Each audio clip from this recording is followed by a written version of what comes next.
Welcome to Pharmacy Practice News Meeting Highlights, our new convention coverage program.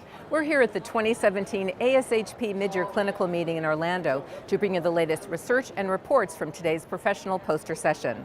For more information, log on to www.pharmacypracticenews.com.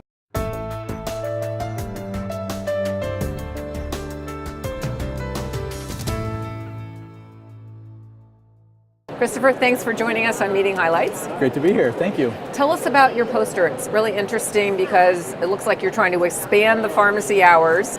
We started about 3 years ago looking at ways to improve hospital throughput through our emergency room and really found that one of the sticky points was getting people through the emergency room was the medication lists not being verified.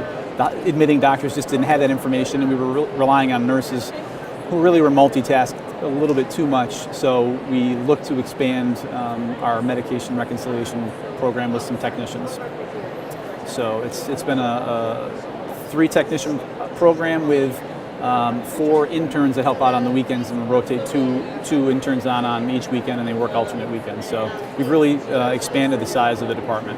Great, but you're also using off-site pharmacists, the telepharmacists, during the off hours. Exactly. So we worked a great relationship with Pipeline to be able to send some medication lists to their pharmacists and get those verified. And our ultimate goal is to get admission orders, admission med histories done and lists verified prior to admission orders being written, which isn't always possible, but ultimately our goal today is to get everybody in the hospital that's admitted a med list verified by a pharmacist, whether it's after hours or on-site pharmacist, within a calendar day of admission. That's an ambitious goal, but it's a great one. And you know, one of the things that really spurred this on too is we did have a couple of medication events that did result in some patient harm. So what were your findings from your intervention? So through our measurement period, we got to about 97% of all folks getting a list reviewed by a pharmacist within a calendar day of admission.